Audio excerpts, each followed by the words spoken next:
وأصحابه أجمعين. أما بعد فأعوذ بالله من الشيطان الرجيم. بسم الله الرحمن الرحيم. خذوا ما آتاكم الرسول فخذوه وما نهاكم عنه فانتهوا. صدق الله مولانا العظيم. میرے بھائیوں، میرے بزرگوں، آج ایمان والوں نے، مسلمانوں نے پلر کو چھوڑ کر تنکوں کا سہارا لے لیا۔ آج ایمان والوں نے ستون کو چھوڑ کر تنکوں کے سہارے کو چلے، اور تنکوں کے سہارے پر انسان کب تک چل سکتا ہے؟ کیا چیز ہے تنکا اور کیا ہے پلر؟ قرآن کریم کے اللہ تبارک و تعالی نے فرمایا اعوذ باللہ من الشیطان الرجیم واعتصموا بحبل اللہ جمیعا، فرمایا کہ اللہ کی رسی کو مضبوطی سے پکڑ لو، یہ ہے پلر۔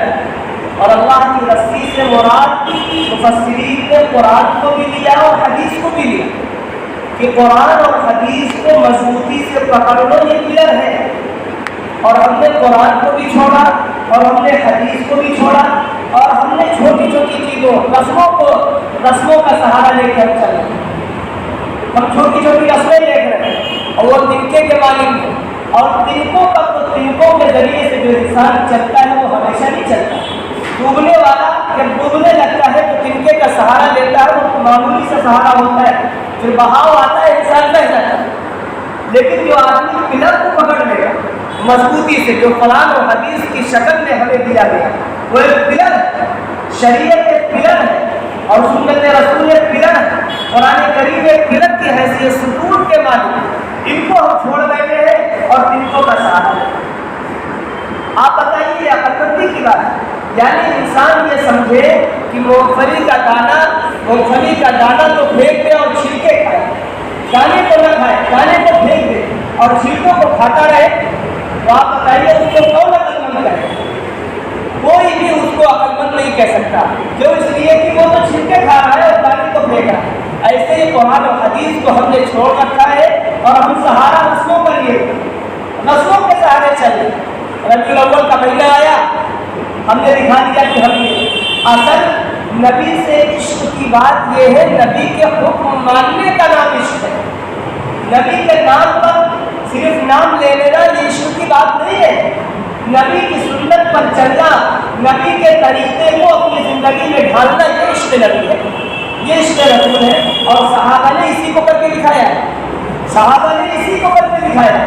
اس لیے میرے نوجوانوں کو گزارش اس بات کی ہے، جو اصل چیز ہے اس کو پکڑے بیٹھے، ہم دوسری چیزوں کے چکر میں تو پڑ جاتے ہیں۔ قرآن کریم کو جب ہم مضبوطی سے پکڑیں گے تو قرآن کریم میں جو چیزیں ہوں گی انہیں پر ہم عمل کریں گے، باقی رسموں پر ہم عمل نہیں کریں گے۔ حدیث مبارکہ کے اندر، احادیث صحیحہ کے اندر جو باتیں ہوں گی ان باتوں پر ہم عمل کریں گے، رسموں میں نہیں پڑیں گے۔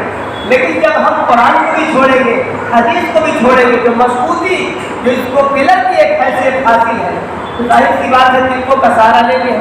اور جب تنکوں کا سہارا لیں گے تو کبھی اس کو پکڑیں گے، کبھی اس کو پکڑیں گے، کبھی یہ کریں گے، کبھی وہ کریں گے، ہمیں اپنا کنارہ نظر نہیں آئے گا، اپنی منزل نظر نہیں۔ اس لیے یہ بنیادی بات سمجھ لیجیے، بنیادی بات، قرآن کریم کو اللہ کہہ رہے ہیں پلر، قرآن کریم کو اللہ نے اپنی رسی بتایا، اور قرآن کریم کو پیغمبر علیہ السلام کی ذات کو، اپنی ذات کو پلر بتایا۔ ہم نے پیغمبر کی ذات کو بھی چھوڑا اور ہم نے قرآن کو بھی چھوڑا اور پیغمبر کے ارشادات کو بھی چھوڑا، اس لیے فرمایا کہ ہم نے جو پلر تھا اس کو چھوڑ دیا اور تنکوں کا سہارا لیا۔ اس لیے بنیادی ایک بات یہ، اور دوسری بات یہ ہے کہ پیارے آقا علیہ السلام کا جو نام ہے، آپ صلی اللہ علیہ وسلم کے جو دو نام ہیں وہ قرآن کریم میں آئے ہیں۔ ایک آپ کا نام محمد، یہ بھی قرآن میں آیا ہے، اور ایک آپ کا نام احمد، یہ بھی قرآن میں آیا ہے۔ ہم اللہ کے رسول صلی اللہ علیہ وسلم کا نام لیتے ہیں، اور جب حضور کا نام آئے تو درود پڑھنا واجب ہے۔ ایک فقہا نے لکھا ہے کہ جب حضور جب تذکرہ بار بار آنے لگے تو ایک بار درود پڑھنا واجب ہے اور بار بار درود پڑھنا مستحب ہے۔ اس لیے جب حضور کا نام لیا جائے تو سب لوگوں کو کہنا چاہیے صلی اللہ علیہ وسلم۔ اللہ کے رسول کا نام محمد ہے۔ محمد کے کیا معنی ہے؟ ہم نام لیتے ہیں، آج تک پتہ نہیں کہ محمد کی کیا معنی ہے۔ محمد کے معنی آتے ہیں یہ حمد سے بنا، اور حمد کے معنی تعریف کرنے، حمد کے معنی تعریف کرنے، محمد کے معنی ہوئے وہ شخصیت اور وہ بندہ جس کی اللہ تعالیٰ کے بعد سب سے زیادہ تعریف کی جائے، اس کو محمد صلی اللہ علیہ وسلم۔ اب آپ دیکھیے کہ اللہ تعالیٰ کی ذات کے بعد دنیا کے اندر سب سے زیادہ کس شخصیت کی تعریف ہوتی ہے؟ کس کی سب سے زیادہ تعریف ہوتی ہے؟ اور اللہ کے بعد جس کی سب سے زیادہ تعریف کی جائے اس کو محمد کہا جاتا ہے۔ اس لیے اللہ کے پیارے نبی جناب رسول اللہ صلی اللہ علیہ وسلم کا نام محمد رکھا گیا۔ اور یہ محمد نام جب اللہ کے رسول صلی اللہ علیہ وسلم کی ولادت ہوئی تو ولادت کے بعد جب بات آئی کہ اللہ کے رسول کا نام کیا رکھا جائے، نام رکھنے کی جب نوبت آئی تو دادا عبد المطلب کی زبان پہ یہی محمد لفظ جاری ہوتا تھا کہ محمد رکھ دیا جائے، محمد رکھ دیا جائے۔ تو عرب کے قبیلے کے لوگ یہ کہتے تھے، عرب کے لوگ یہ کہتے تھے محمد آپ نام رکھتے جا رہے ہیں، اس قبیلے میں اس نام کا کوئی نہیں، اس طرح کا نام تو ہمارے معاشرے میں اور ہمارے کلچر میں اس طرح کا نام رکھنے کا رواج نہیں ہے، آپ کون سا نام رکھ رہے ہیں؟ فرمایا ہاں میرے ذہن میں صرف اور صرف یہی نام آتا ہے کہ اس کا نام محمد رکھا جائے۔ تو دادا عبد المطلب نے اللہ کے پیارے نبی جناب رسول اللہ صلی اللہ تعالی علیہ وسلم کا نام محمد رکھا۔ اور محمد اس لیے بھی اللہ نے رکھوایا کہ کائنات کے اندر اللہ تعالی کے بعد سب سے زیادہ تعریف حضور پاک صلی اللہ تعالی علیہ وسلم کی جائے گی، اس لیے آپ کا نام محمد رکھا ہے۔ اور دوسرا نام آپ کا احمد۔ احمد کے معنی کیا ہے؟ احمد یہ بھی حمد سے بنا ہے، اس کے معنی بھی تعریف کرنے کے۔ احمد کے معنی ہے، احمد کے معنی یہ ہے کہ کائنات کے اندر سب سے زیادہ اللہ کی تعریف کرنے والا۔ احمد کے معنی کائنات کے اندر سب سے زیادہ اللہ تعالیٰ کی تعریف کرنے والا، اور پوری دنیا کے اندر سب سے زیادہ اللہ تعالیٰ کی تعریف کرنے والا اگر کوئی ہے تو وہ جناب رسول اللہ صلی اللہ علیہ وسلم کی ذات اقدس ہے۔ اس لیے آپ کا نام احمد بھی رکھا گیا۔ محمد اس لیے رکھا گیا کہ کائنات کے اندر اللہ کے بعد سب سے زیادہ تعریف پیارے آقا علیہ السلام کی گئی، اس لیے آپ کو محمد کہا گیا، اور آپ سب سے زیادہ اللہ تعالیٰ کی تعریف کرنے والے ہیں، اس لیے آپ کو احمد کہا گیا۔ اور دونوں نام قرآن کریم کے اندر موجود ہیں۔ اللہ تبارک و تعالیٰ نے قرآن کریم میں فرمایا محمد رسول اللہ، کہ محمد اللہ کے رسول ہیں۔ سورہ فتح کی آیت ہے محمد الرسول اللہ، محمد اللہ کے رسول ہے۔ اور دوسرا نام جو احمد ہے یا 28ویں پارے میں قرآن کریم میں اللہ نے فرمایا اعوذ باللہ من الشیطان الرجیم من بعد اسمہ احمد، فرمایا عیسیٰ علیہ السلام سے کہ تمہارے بعد ایک نبی ہوگا جس کا نام احمد ہوگا، اس کا نام احمد ہوگا۔ تو اللہ نے محمد بھی رکھا اور احمد بھی رکھا، دونوں کی وجہ آپ کے سامنے آ گئی کہ اللہ کے رسول کو محمد کیوں کہا جاتا ہے اور اللہ کے رسول کو احمد کیوں کہا جاتا ہے، دونوں کی وجہ آپ کے سامنے۔ دو باتیں ہیں۔ تیسری بات یہ ہے کہ اللہ کے پیارے نبی جناب رسول اللہ صلی اللہ تعالی علیہ وسلم سے محبت کی علامت اور محبت کی پہچان اور محبت کی دلیل وہی ہوگی جو صحابہ نے کر کے دکھائی۔ صحابہ نے جس طریقے سے اللہ کے رسول سے محبت کی ہے اس طریقے سے اگر کوئی محبت کرے گا تو یہ کہا جائے گا یہ نبی سے محبت کرنے والا ہے، اور اگر اس طریقے سے ہٹ کر کوئی دوسرا راستہ محبت کا اختیار کیا جائے گا تو یاد رکھیے وہ اللہ کے رسول صلی اللہ تعالی علیہ وسلم سے محبت کرنے والا نہیں ہوتا۔ اب آپ غور کیجیے، صحابہ جس طریقے سے ہم محبت کا اظہار کرتے ہیں، کیا صحابہ نے اس طریقے پر محبت کا اظہار کیا تھا؟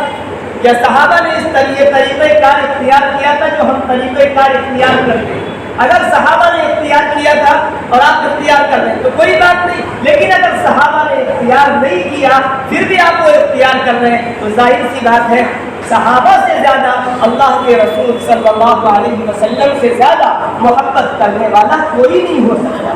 جب صحابہ نے یہ طریقہ اختیار نہیں کیا پتہ چلا یہ طریقہ محبت کی علامت نہیں، یہ طریقہ محبت کی دلیل نہیں۔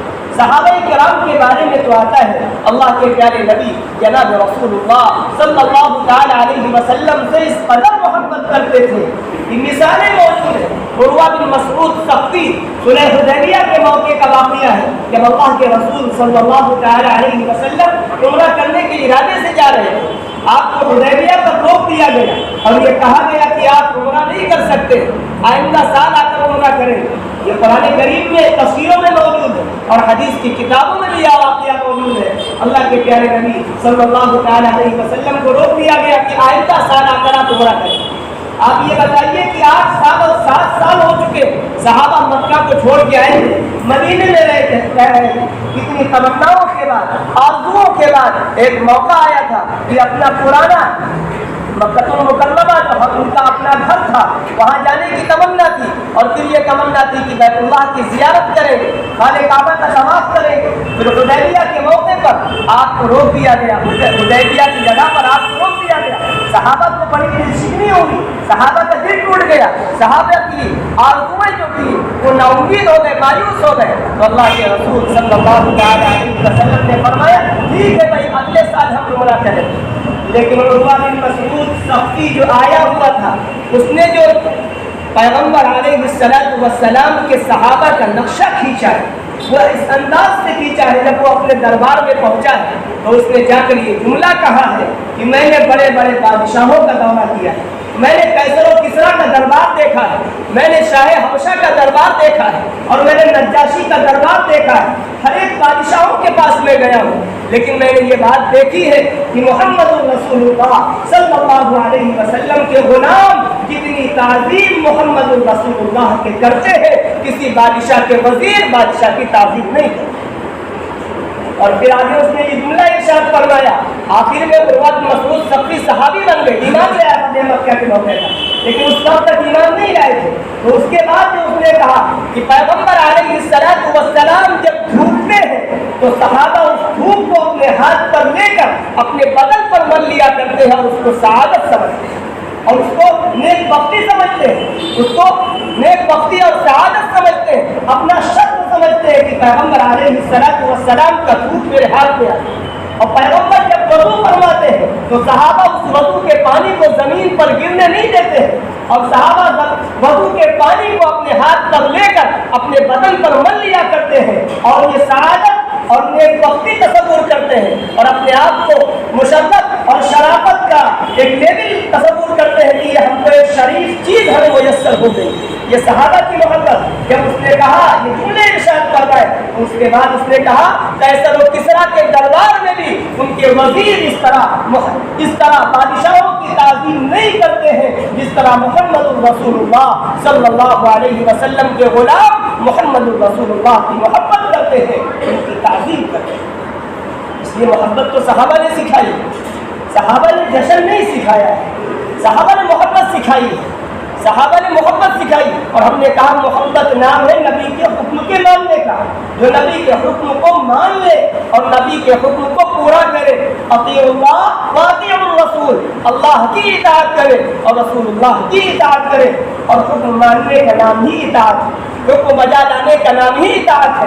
اگر ہم اطاعت کریں گے اللہ کی اور اللہ کے رسول کی اطاعت کریں گے جب اطاعت پر آئیں گے کامیابی ملے گی۔ اس لیے میرے بھائی جو حقیقی محبت ہے وہ ہے اللہ کے رسول کے حکم ماننے کا، اس لیے اللہ کے رسول کے حکم کو مانو۔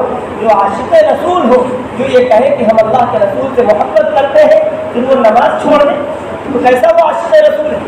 جو کہے ہم اللہ کے رسول سے محبت کرتے ہیں پھر وہ جھوٹ بولے تو کیسا وہ عاشق رسول ہے؟ کوئی کہے کہ ہم محمد الرسول اللہ سے محبت کرتے ہیں پھر وہ غیبت کرے اور چغلی کرے اور لوگوں کو دھوکہ دے تو وہ کیسا عاشق رسول ہے؟ اس کا مطلب یہ ہے کہ اس نے محبت رسول کو سمجھا نہیں، اس کا مطلب یہ ہے کہ محبت رسول کے نام پر وہ دھوکہ دے رہا ہے، وہ ڈھونگ کر رہا ہے، وہ غلط ہے، اس کا نظریہ غلط ہے۔ اس لیے میرے پیاروں، اس بات کو یاد رکھو، اللہ کے پیارے نبی جناب رسول اللہ صلی اللہ علیہ وسلم کی جو تعلیمات ہیں ان کی روشنی میں آپ سے محبت کرنا ہے، اور جو صحابہ نے محبت کا طریقہ بتایا ہے اس طریقے پر محبت کرنا ہے، اور صحابہ نے کر کے دکھایا اس طریقے پر چلنا ہے، اسی میں کامیابی ہے۔ اللہ تعالیٰ سے دعا ہے اللہ عمل کی توفیق عطا فرمائے۔